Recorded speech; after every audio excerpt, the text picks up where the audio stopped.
There will be time for you to read the instructions and questions, and you will have a chance to check your work. All the recordings will be played once only. The test is in 4 sections. Write all your answers in the listening question booklet. At the end of the real test, you will be given 10 minutes to transfer your answers to an answer sheet. Now turn to Section 1. Test 3. Section 1. You will hear a telephone conversation between a language student and an advisor. First, you have some time to look at questions 1 to 6.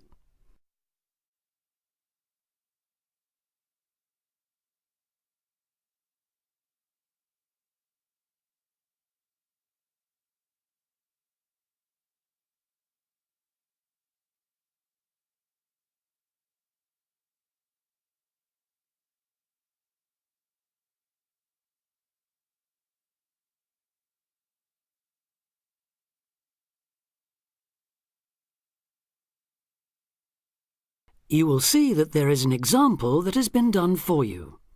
On this occasion only, the conversation relating to this will be played first. Homestay Language Learning, Lisa McDowell here. How can I help you? Hello, my name's Dan, Hello, Dan. and I'm going to be living with a family in Edinburgh for 3 months, so I'd like some advice on what to bring with me. I'm flying in via Singapore on the 15th. Right. Well, perhaps most important of all are your documents. Vaccination certificate, sponsor's letter, and the certifying letter from us for immigration. The documents are essential, so A has been written in for you. Now we shall begin. You should answer the questions as you listen, because you will not hear the recording a second time. Listen carefully and answer questions 1 to 6. Homestay Language Learning, Lisa McDowell here. How can I help you? Hello, my name's Dan, Hello, Dan. and I'm going to be living with a family in Edinburgh for 3 months, so I'd like some advice on what to bring with me. I'm flying in via Singapore on the 15th. Right. Well, perhaps most important of all are your documents. Vaccination certificate, sponsor's letter, and the certifying letter from us for immigration. Yes, I've got all those in order, I think. What I'm really wondering about are money and clothes and things for my room. Personal effects, in other words. OK, let's start with cash. You'll already have money in your bank account here, of course, but make sure when you get here you have some cash on you. Pounds, that is, not euros or dollars. How much do you suggest? I'd say 50 as an absolute minimum. OK. Now, the next thing is which clothes to bring. What do you think? Well, as I'm sure you know, it can get pretty cold here, so you will need some warm clothing. There are shops near here that sell winter clothes quite cheaply, so you really don't need to bring much. Do make sure, though, that you have at least one thick sweater and a jacket with you when you arrive here. The temperature's likely to be a lot lower than in Singapore. Thanks for the warning. Now, something else I'm not sure about is whether to bring my computer. It's a laptop, so it won't take up much room. 2 problems. Firstly, it might not be compatible with the electricity supply in this country. And secondly, there's a risk of it getting broken in transit. Someone travelling here had hers smashed only last month. But surely I can carry it as hand luggage. Usually, yes, but because of all the tight security right now, you may have to check it in. So my advice is to leave yours at home. OK, I think I will. Is there anything else you'd advise against bringing? Well, you won't need household or cooking things. They'll all be provided. And importing food, of course, isn't allowed by customs, though I imagine you already knew that. Well, yes. But there are 1 or 2 things I'd suggest you find room for in your suitcase. Yes? Perhaps a few of your favourite cassettes or compact discs. Of course, you might be able to find them in the shops here, but then again, you might not. That's a good idea. Anything else? Yes, some photographs of people and places that are special to you could be nice. They can really make your room feel like home. It's just a thought. I'll see if I've got a few good ones. Before you hear the rest of the conversation, you have some time to look at questions 7 to 10.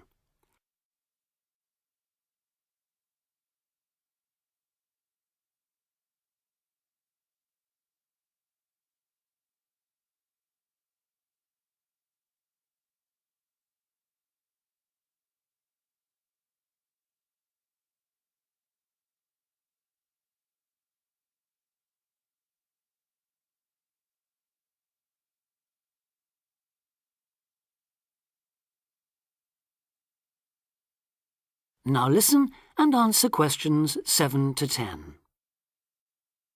Just a few points about packing. Make sure all your cases are clearly labelled, in English, with your host family's name and address.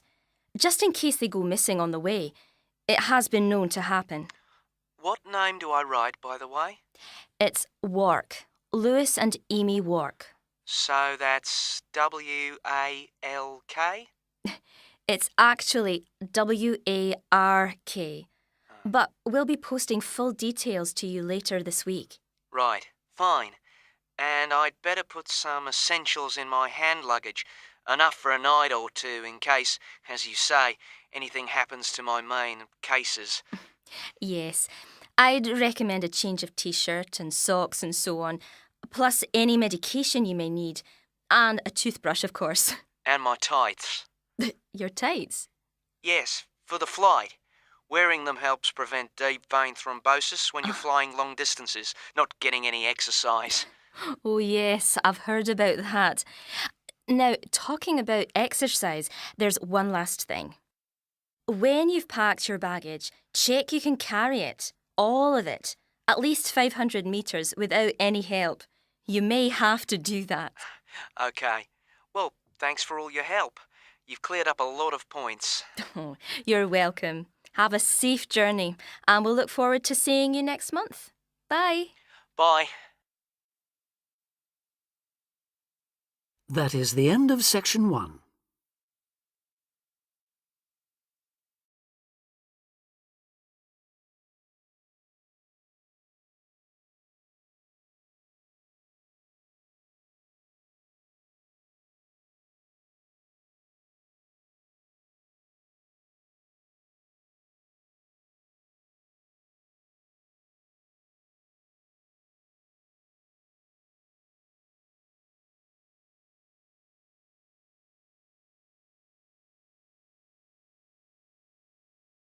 Section 2.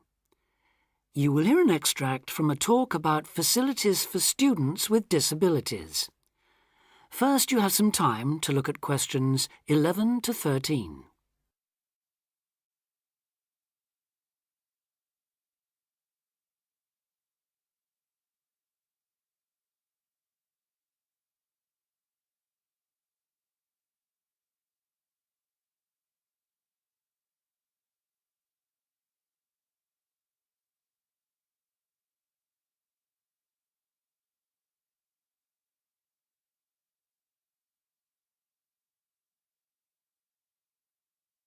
Now listen carefully and answer questions 11 to 13.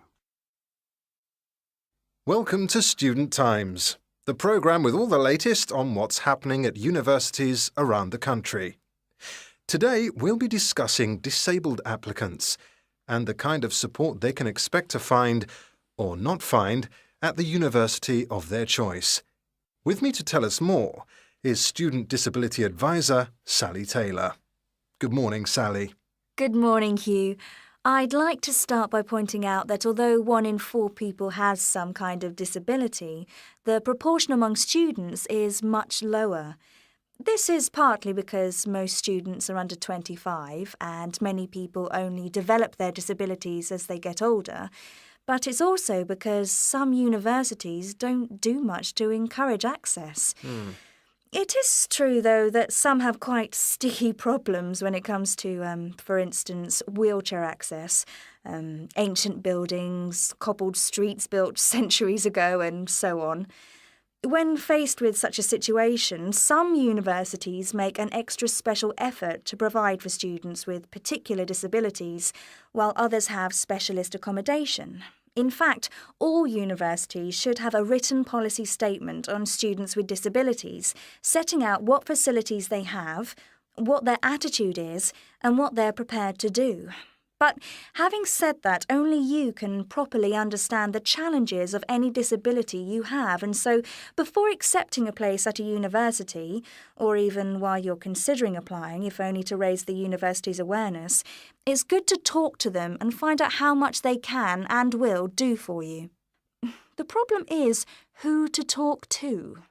Most universities and some students' unions have a disability advisor who is supposed to know what facilities they already have and will help with further arrangements if necessary or possible.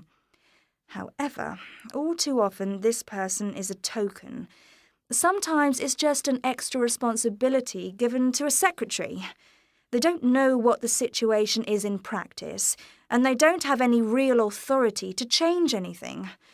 So, given that for any prospective student it's best to visit a university before applying, it's an especially good idea for students with disabilities or special needs to check whether the place really does come up to scratch. In general, the university should provide personal care and assistance, and there are certain key features to look out for if you have a particular disability, including the following. Before you hear the rest of the talk, you have some time to look at questions 14 to 20.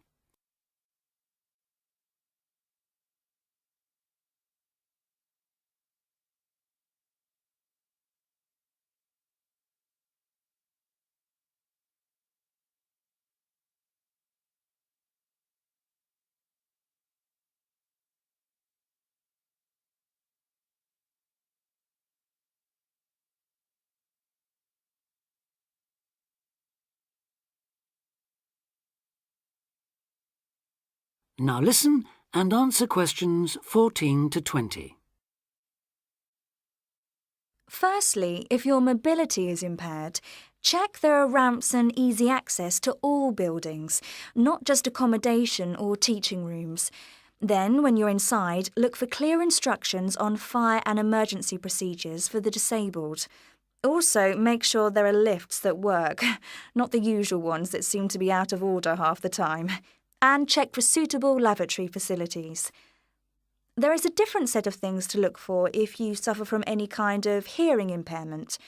There should be induction loops in lecture theatres, flashing sirens in all rooms, and in accommodation, visual doorbells that light up when somebody calls round to see you.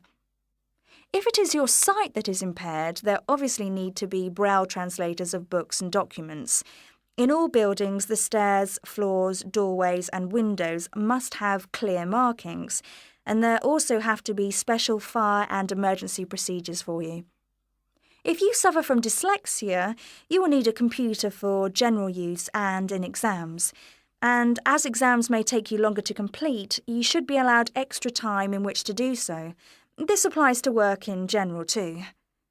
There are, of course, many other possible health difficulties that you may suffer from, such as diabetes, epilepsy, or heart conditions. If this is the case, check the availability of access to appropriate treatment, including medication and/or therapy. Finally, make sure that in the event of an emergency, it is clear what you and other people who may be involved have to do. That is the end of section 2. Test 3, section.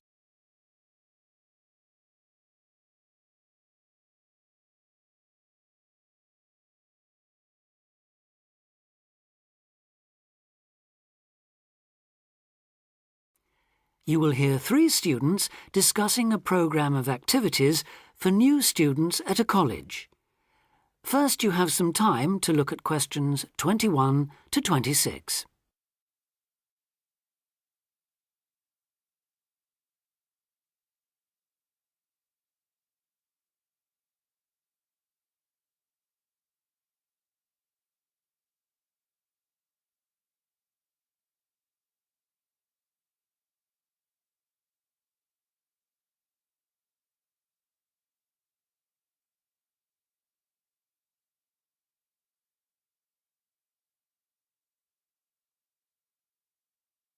Now listen carefully and answer questions 21 to 26. So you were both on last year's orientation course then? How did it go? I loved it. The activities were well organised and I met people from all over the world. Yes, it was useful. And you think I should sign up for this year's course? Yes, definitely.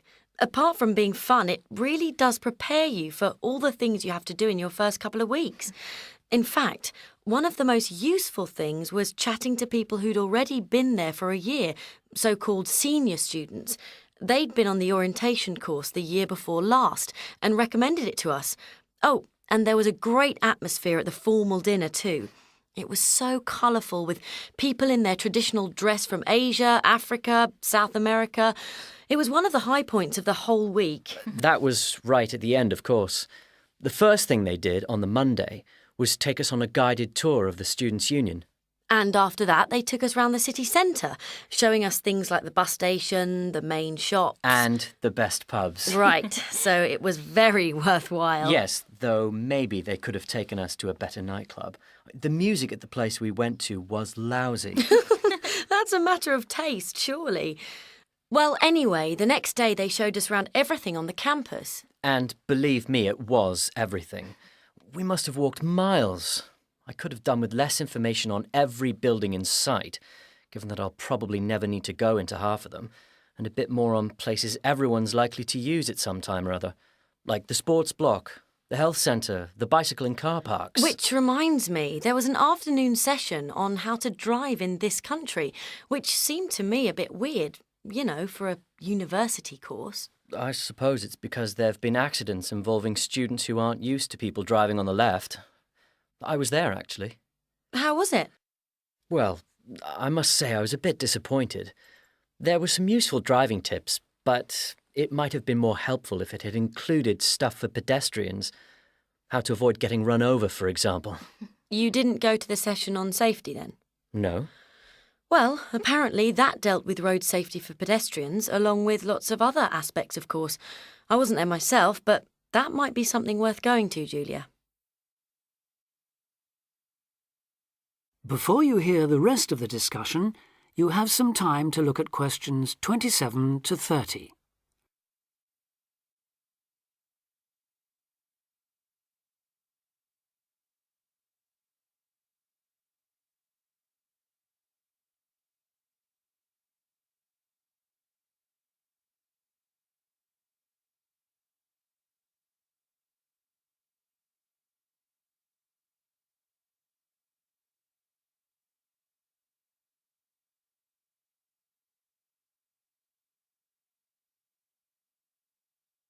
Now listen and answer questions 27 to 30. I like the sound of the whole thing. Tell me, what's the accommodation like? Do you have a room to yourself or do you have to share? What do you have to take with you? For the orientation course, you'll have an individual room in one of the halls of residence. That'll be a different hall from the one you're booked into for the year, but they're both on the campus, so you won't have far to go. And you won't have to take much with you. The room will have chairs, table, wardrobe, bed, mattress, blankets, sheets and so on. Take a warm coat or jacket, though. It may well rain, and it's unlikely to reach even 20 degrees in late September. But it shouldn't drop below about 10, at least during the day, which is something, I suppose. Right. Now I know they can't do much about the weather, but did you have the feeling that they were looking after you on the course? Yes, we did. There were some little touches that showed they'd thought about what it was like to be starting a course of study abroad. Such as? Well, it's just a small example, but they gave us free email access to contact people at home. 30 minutes, if I remember correctly. Actually, I think it was 20. Yes, you're right. I was on for over half an hour and paid for an extra 10 or 15 minutes. Not that it was much. Emails don't take long to write anyway. No, they don't. So, just one more thing. The timetable. When does the course actually start and finish? Well, a lot of people get there on the Sunday, though you'd have to find a room for an extra night, as the course accommodation is only booked from the Monday, when things get going. Then they'll keep you busy all week until the dinner on the Friday. And that's it, is it? Yes, there's nothing after that. Though most people stay over till Saturday, partly to recover from the party, but also because they can then move straight into their permanent rooms. I think I'll do that. Well, thanks a lot for all your advice. I'm sure I'll enjoy the course. I wish I could go on this year's too. That is the end of section 3.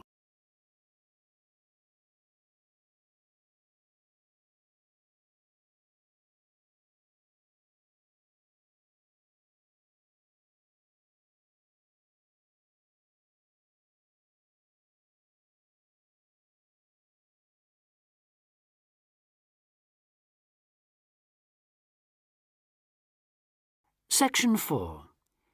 You will hear part of a lecture about fireworks. First, you have some time to read questions 31 to 40.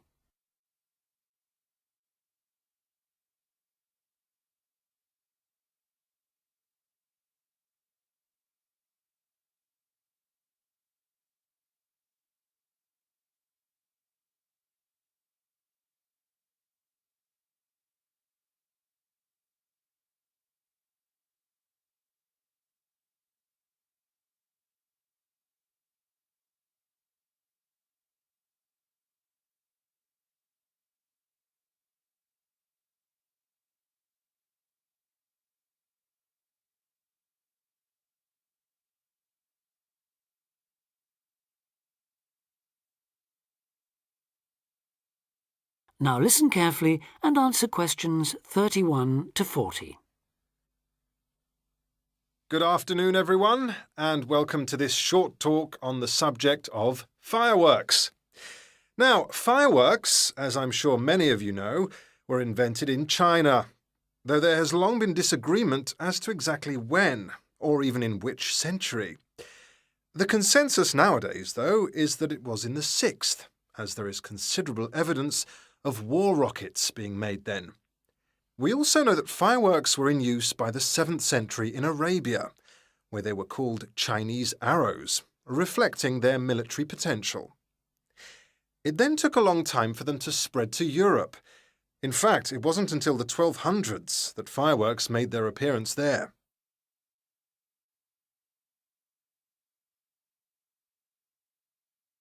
The basic ingredients of fireworks have changed little to this day. Their explosive capacity comes mainly from black powder, also known as gunpowder, which is produced from a mixture of charcoal, sulfur, and potassium nitrate. A modern aerial firework, the kind used nowadays in big public displays, not the small rocket type that you might remember from your childhood, is normally made in the form of a shell, often a sphere about the size of a peach. Inside the shell are a number of stars, surrounded by black powder, and running through the centre of the round shell is a charge that makes the firework explode when it reaches the desired altitude. This is known as the bursting charge. When this explodes, it ignites the outside of the stars, which begin to burn with bright showers of sparks. Since the explosion throws the stars in all directions, you get the huge sphere of sparkling light that is so familiar at firework displays. A shell of this kind is launched from a 75mm diameter mortar, which in some ways resembles the type used by the military. The mortar is a steel, or increasingly for safety reasons, shatterproof plastic pipe. This is likely to be 500mm long and sealed at one end. The other end is aimed at the sky and at the bottom of the pipe, below the shell, is placed a cylinder containing black powder. This has a long fuse, which projects out of the tube. When this is lit, it quickly burns down to the lifting charge, which explodes to launch the shell. In so doing, it also lights the shell's fuse. The shell's fuse burns while the shell rises to its correct altitude and then ignites the bursting charge so it explodes. More complicated shells are divided into sections and burst in 2 or 3 phases. Shells like this are called multi-break shells. They may contain stars of different colours and compositions to create softer or brighter light, more or less sparks, etc. Some shells contain explosives designed to crackle in the sky, or whistles that explode outward with the stars. The sections of a multi-break shell are ignited by different fuses, and the bursting of one section ignites the next. The shells must be assembled in such a way that each section explodes in sequence to produce a distinct, separate effect. The pattern that an aerial shell paints in the sky depends on the arrangement of stars inside the shell. For example, if the stars are equally spaced in a circle, with black powder inside the circle, you will see an aerial display of smaller star explosions equally spaced in a circle. To create a specific figure in the sky, for instance a heart shape, you create an outline of the figure in stars inside the shell. Then you place explosive charges inside those stars to blow them outward into the shape of a large heart. Each charge has to be ignited at exactly the right time, or the whole thing is spoiled. Many other shapes have particular names, like the willow. This is formed by stars that fall in the shape of willow tree branches, spreading a little to the side and then downwards. The high charcoal composition of the stars makes them long burning, so they may even stay visible until they hit the ground. The ring shell is fairly basic. It is produced by stars exploding outwards to produce a symmetrical ring of coloured lights. More complex is the pattern created by the palm, which contains large comets or charges in the shape of a solid cylinder. These travel outwards, explode and then curve downwards, like the limbs of a palm tree. The serpentine, the last one for now, is different again. When this one bursts, it sends small tubes of incendiaries scattering outwards in random paths, which may culminate in exploding stars. It can be quite spectacular. That is the end of Test 3.